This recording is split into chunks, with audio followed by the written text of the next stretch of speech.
let's get started, everyone. Uh, we find ourselves now in a very unique time, specifically between the holiday of Pesach and the holiday of Shavuot, right? It's a period known as Sfirat HaOmer. And we really are leading up to Shavuot.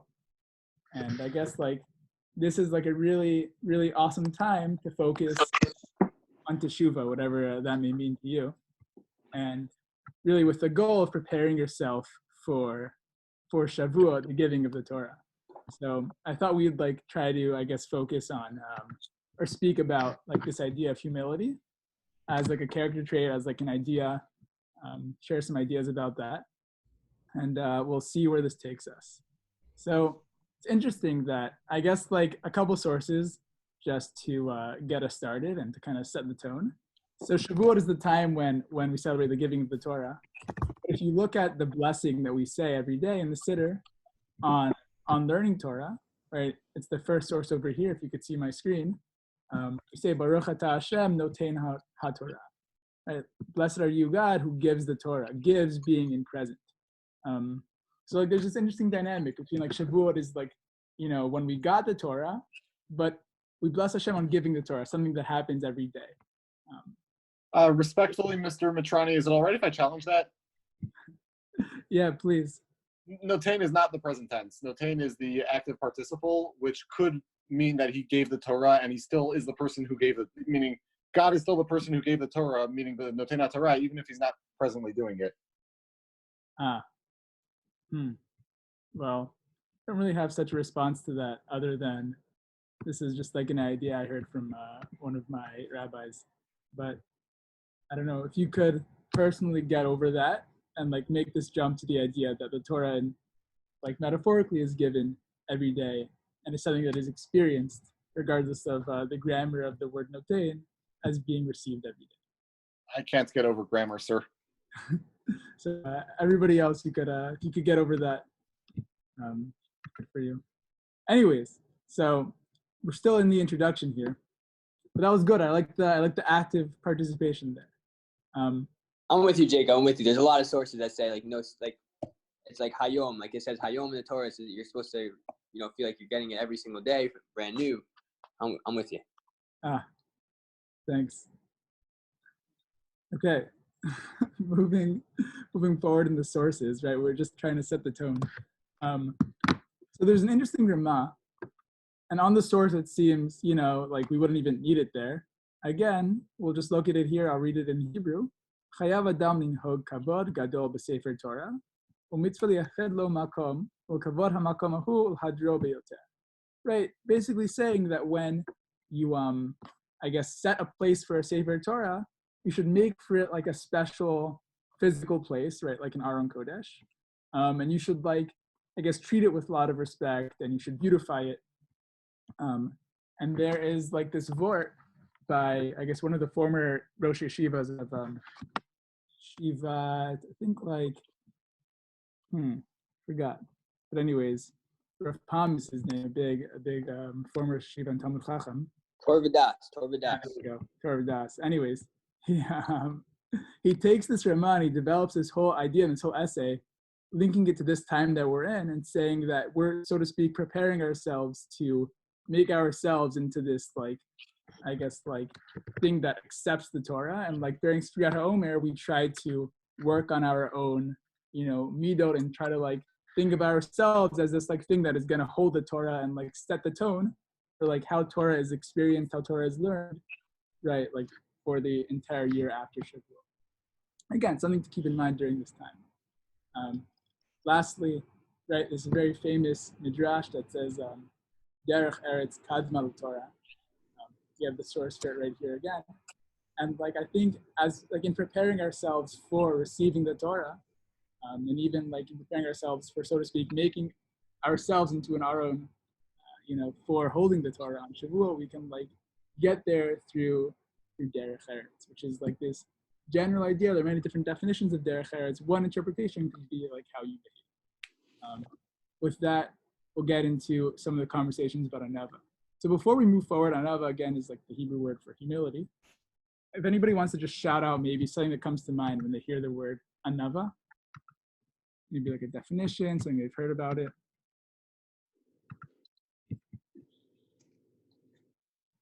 Yes, no? Okay, cool. I could shout out. Wait, sorry. I had a teacher once who used to quote, and it wasn't his original quote, and he used to hate that we would quote it like him, but that humility isn't thinking less of yourself, it's thinking of yourself less. I like that. I think it's like C.S. Lewis or something like that. Like, it's not about like saying you're horrible, but it's rather just like, I am not that important, and like other things matter more. Can I give a stab? Can I have a stab? Yeah, please. We're defining it. We're trying to define here, yeah? Sure. Okay, so I think this is one idea I heard I like a lot. That like humility is not, it's not, again, like Hannah said, not like saying that you're like terrible, you don't have any skills, you don't have any like talents. It's recognizing like all your talents, all your skills, like realizing how amazing you are, but just realizing that it all comes from like God, like that he's the one who gave you those talents, and it's not because of what you know. Obviously, like you put in your work, but it's overall because he allowed you to be able to do that. Love it. So we'll see like what some of the sources have to say. Right. So the sage Hillel, famous sage in the Mishnah and the Gemara, there's a statement about him that he was very, very humble. Right. He was like the archetype of a humble person. Besides for, I guess, Moshe Rabbeinu. Tanu Rabbanan, right? We taught in the Braita, Le'olam yehei adam avnatan kehilel, v'al yehei kabdan kashamai. A person should be, right, patient and, I guess, like an anav, humble, like Hillel, and not be, the opposite or whatever. Like the corollary to that would be like Shammai. So following that in the Gemara, there's a famous story. We'll summarize it. Well, I guess we'll speak about it in English for now. Right, these two people, they had a wager. Hopefully you can see my screen right here. And they said, who can get Hillel angry, right? Like, who's this Hillel guy? He's so humble. Like, let's see who could get him angry. So how will you get him angry, right? What are you gonna do? Find him at a really inconvenient time when he's really busy, and bug him, ask him questions. So what do? Right before Shabbat on Friday afternoon, these two people, right, went to Hillel's house and they called out, "Is Hillel here? Is Hillel here?" Right? This is like the way they think that they're going to get him angry. They're going to So Hillel robes himself and goes out to him and he says, "My son, what do you require?" I have a question to ask. He said, "Ask, my son," right, replies Hillel. Thereupon the man asks, "Why are the heads of the Babylonians round?" Right? So he's trying again to get Hillel angry. He's going to ask him questions that he thinks are really simple and like below Hillel. Hillel responds, "My son, you've asked a great question. It's because they do not have skillful midwives." Okay, that's why their heads are round. He departed, the man goes, comes back later, again, Friday afternoon, he calls out, "Hillel, Hillel, is Hillel here?"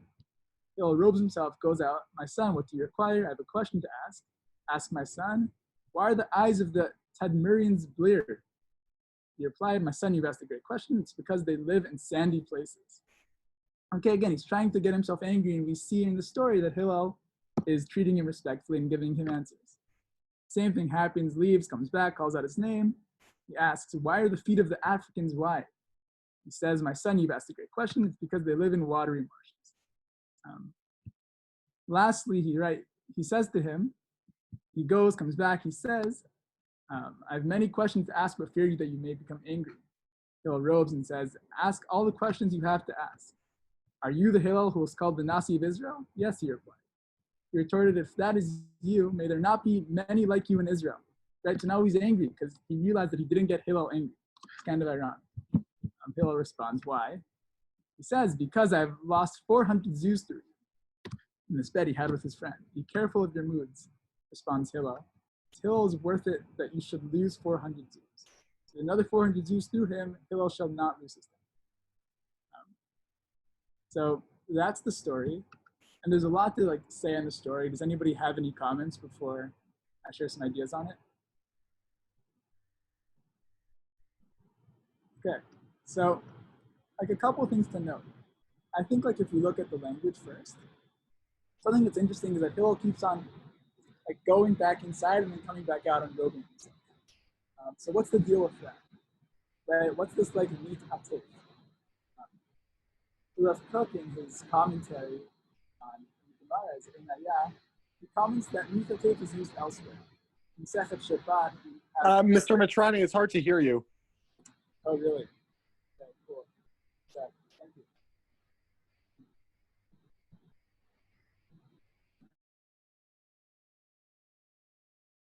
Now you guys can hear me, right? Okay. This is me speaking from my phone. Cool. Anyways, so Rav Kook comments on the word mitatef and says that this is the same word used for Rabbi Chanina when he would, right, get himself dressed to greet the Shabbat queen. So we're seeing that even though Hillel is this like humble person, he treats himself with a lot of respect and he's dignified. Similarly with Hillel, like commenting on like Anava and trying to define Anava, Hillel also like looks at this person and he doesn't look down at any of his questions. Even beyond that, these questions might be simple questions in Hillel's eyes, but Hillel is like acknowledging that like even the simple questions in life, those are also important. Those also, like have a lot of value in discussing. Something else is that the questions themselves, right? This person is asking Hillel, why are these people like this? Why are these people like this? And Hillel is responding, right? This like novel idea, Hashem created the world in such a way that like different people can thrive in their own settings. And we shouldn't try to compare ourselves, to other people. And like, we should try to, I guess, focus on ourselves and where we're at. Yeah. So there's a lot more to say about Hillel. Something else about his Anava is that there's another story in Masechet Pesachim where I guess we'll just speak about it outside because, it's only 25-minute Burah. But the story is as follows. Hillel, he comes to Eretz Yisrael and they ask him a question that like the previous I guess like teachers in the time had no answer to. Right, Shmaya and Naftalion. And then Hillel, he gives like the whole answer and he gets really upset at everyone. And he says, like, right, we'll look at it inside here. It was the laziness in you that you did not serve the two most eminent scholars of the generation living in Eretz Yisrael. Or he's upset that they didn't know the answer to this question. They then go and ask him a new question, right? The question is right here. Our teacher, if one forgot and did not bring a knife on the eve of Shabbat and cannot slaughter his paschal lamb, what is the law? Since he could have brought the knife before Shabbat, he cannot bring it on Shabbat. What does he do? And Hillel responds right after that. He says, I once heard this halacha from my teachers, but I have forgotten it. But leave it to the Jewish people. If they are not prophets to whom God has revealed his secrets, they're the sons of prophets, right? B'nai Nevi'im. And they will certainly do the right thing on their own. Again, we're seeing that Hillel really cares about, I guess, like the task at hand, which is like teaching Torah. And he himself is not embarrassed to say, I don't know the answer here, lest he give the wrong answer and, save his own personal kavod at the time. That's like another, I guess, like reason why in the Gemara, Hillel is this like paradigmatic person who like exemplifies Anava. I guess like there's some more interesting statements by Hillel. This is like another one that also I think ties in. But then he volunteers. This is a Mishnah and Masechet Avot, Pirkei Avot. Anybody want to volunteer and read this? Oh, I got this. Go for it, JC. Hillel Omer, Al tifrosh min hatzibur ve'al ta'amin be'atzmecha ad yom motcha ve'al tadin et chavercha ad shetagia limkomo ve'al tomar tavar she'i efshar lishmoa shesofo lihishama ve'al tomar lichshe'ifane eshne shema lo tifne. Cool. You want to read it in English? Yeah. Hillel said, do not separate yourself from the community. Do not trust in yourself until the day of your death. Do not judge not your fellow man until you have reached his place. Do not say something that cannot be understood, trusting in that in the end it will be understood. Say not, when I shall have leisure, I shall study. Perhaps you will not have leisure. Thank you, JC. That was beautiful. Anyways, so now we have this context of Hillel, right? We've heard a couple stories of him. One with these two individuals who tried to get him angry by asking him a bunch of questions before Shabbat and his response. We have another story of Hillel right, admitting that he didn't know the answer immediately after getting upset at other people for not knowing the answer. And now we have like his statements in Pirkei Avot, right, where he's saying, essentially, Al tadin et chavercha ad shetagia limkomo, right? Don't judge other people until you get to their place. Ve'al dumar davar she'efshar lishmoa. Don't say something that can't be understood by the people you're speaking to. Shesopo lishama, right? That won't be understood. Ve'al tamar lishiptana eshne. Don't say later on, right? I'll study later on. I'll learn, right? Because perhaps that might not happen. So it's essentially take yourself seriously and take, right, like other people seriously. Think about where other people might be in your relationship with them. So again, sorry that we're moving kind of quick, but this is the first paradigm of like Anava of humility is like, I guess, exemplified by Hillel in his relationship with other people. And now there's another, like, I guess, approach to it, which comes in Mesilat Yesharim. Again, Hillel's Anava is like taking yourself seriously and like understanding your strengths and understanding the task at hand. But I think in Mesilat Yesharim, they explain it really well. Does anybody want to read? Maybe over here in the bold? Either in Hebrew or English is fine. I can read. Please. Okay, I'm going to read English. For behold, he who possesses high intelligence, who knows more than others, merely does what it is his nature to do. He is like a bird which flies upwards because of its nature, or an ox which pulls with its might because of its nature. So too for he who is wise. This is because his nature brings him to this. Right. So looking at the beginning, somebody who has high intelligence, and this like is really applicable in the story with Hillel, the previous story, being somebody who's like very smart or, you know, is I guess like very, very studious or whatever it is, could really lead yourself to arrogance. Especially in a time like now where like often it's like in comparison to other people. But the Ramchal in his Mesilat Yesharim, I guess he like contextualizes it and says that you shouldn't use this, right, like for arrogance, because this is just natural to you. You didn't do anything to gain it, and therefore you should maybe like use it for the better. Hannah, you wanna read the next one? Yeah, 10. Sorry, I was muted. Yeah. Rather, if he possesses great wisdom, behold, he is under duty to teach it to those in need of it, similar to the statement of Rabbi Yochanan ben Zakkai. If you learned much Torah, do not take credit for yourself, since for this you were created. Thank you. Right, so again, like in the Ramchal's worldview, Anava, I guess, comes from like recognizing what you have and recognizing that it's natural to you and shouldn't be something that you use, you know, to like get over, to make yourself maybe like better than other people.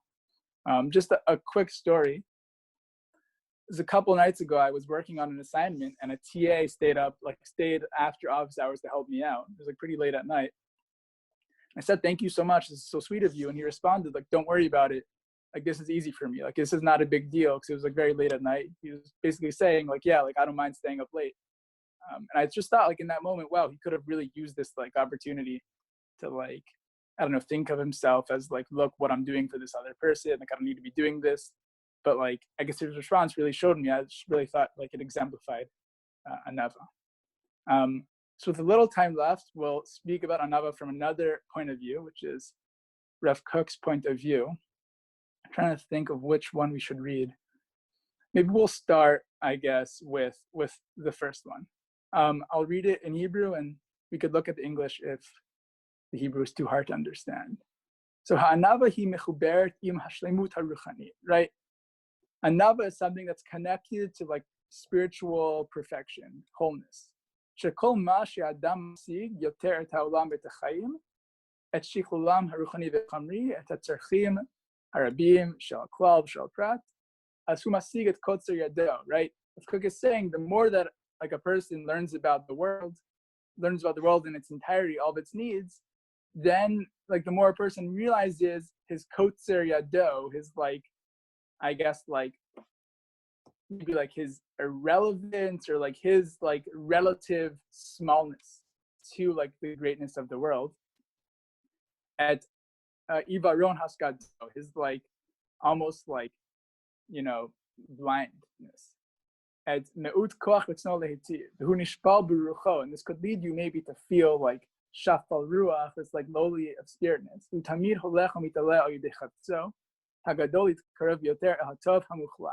And like this experience of learning about the world, so to speak, like draws you closer to like Hashem, to like what is absolutely good.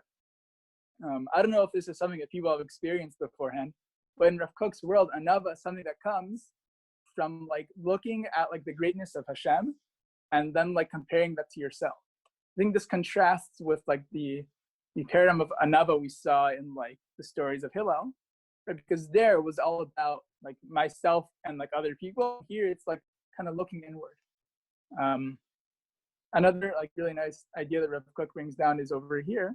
What just happened? Right? Like the only way you can, I guess, like merit true humility is through like clinging to Hashem. And like you have to define for yourself, what does that mean to cling to Hashem, and like how, I guess, like would that bring me to Anava? But like in Rav Kook's worldview, that's like how Anava is experienced. I guess we'll end with like a really, I guess, like funny line in the Gemara. Seems like a very clear example of Talmudic humor.